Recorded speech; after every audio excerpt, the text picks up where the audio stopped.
Good evening, friends. Tonight I'm going to share with you a most tantalizing holiday story, and it goes like this. Every Houstonian down in Houston liked Christmas a lot, but the Grinch who lived just north of Houston did not. The Grinch hated Christmas the whole Christmas season. Now, please don't ask why. No one quite knows the reason. It could be perhaps that his city was lacking. It's true, the city of Dallas just isn't cracking.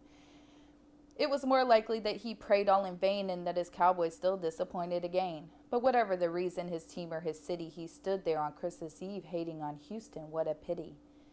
Staring down from his dumpster city with a sour, grinchy frown at the warm and more cultured Houston downtown, for he knew every Houstonian down in Houston were busy weeping their own tears, because this had been an awful, atrocious, terrible year. Their Astros didn't make the World Series, he snarled with a sneer. They let the abominable Dodgers get a championship this year. He was still unsatisfied with this major Houston disappointment. But then he recalled a most disheartening appointment when Bill O'Brien was promoted to GM all willy-nilly, leaving Houstonians just looking silly. Oh, Bill, oh, the horror, what a treacherous employee. But Houstonians still persisted with their fun times and joy. They'll stand 6 feet apart because coronavirus is all around. They'll sing Mo City Dawn with the most triumphant sound. Swangers and candy paint partying as if they had no complaint. Day drinking and brunch at 50-15, turkey legs and wings and a bit of that green. Welcome to Houston, you are welcome for sure. It goes down in Houston, that's part of the allure. So long as there's free entry, but just in case there's not, we'll just take ourselves over to the spot. And they'll drink and they'll party all day and all night. Sidecars, mimosas, till their worries are out of sight. And the more the Grinch thought of their culture and joy, the more the Grinch thought, this I must destroy. Why, for 53 years I put up with it. Now I must stop their Christmas from coming. But how?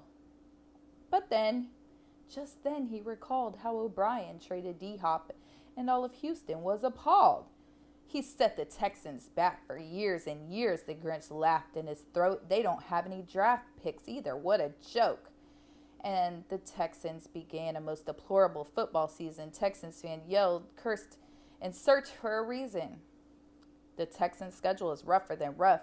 Then they fired Bill O'Brien, but it just isn't enough.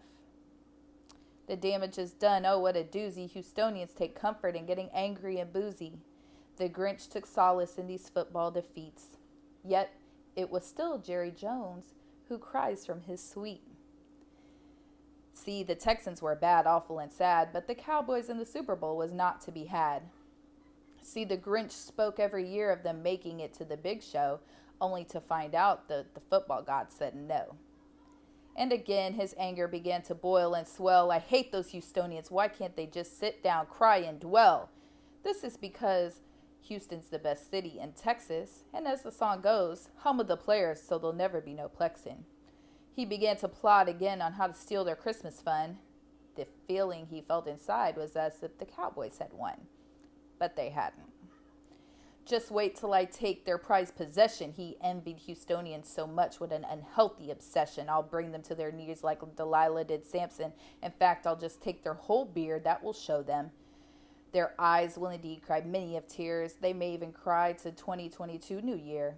And so he hatched a plan to take away James. He wanted to be sure the next rocket season went up in flames. As if Houstonians weren't still scorned from the bubble, losing in the playoffs and players getting in trouble.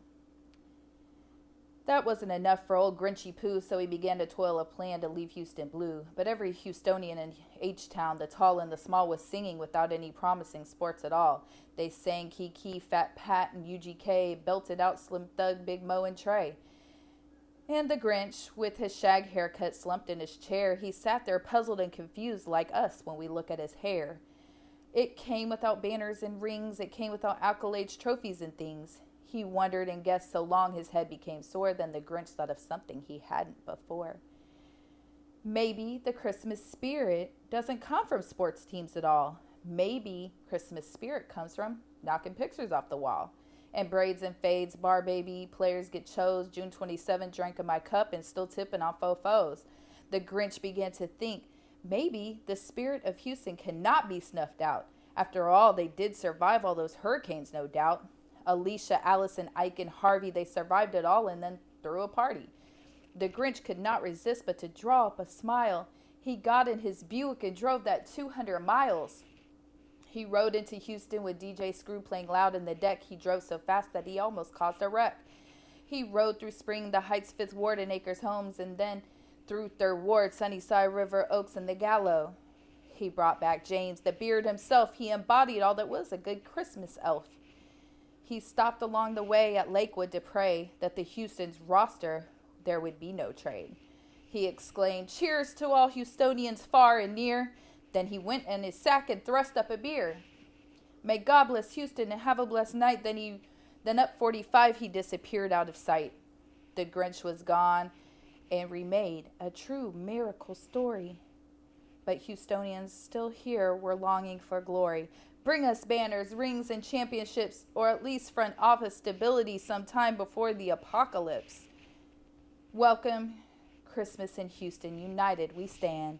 Heart to social distance heart, and hand to social distance hand. The end.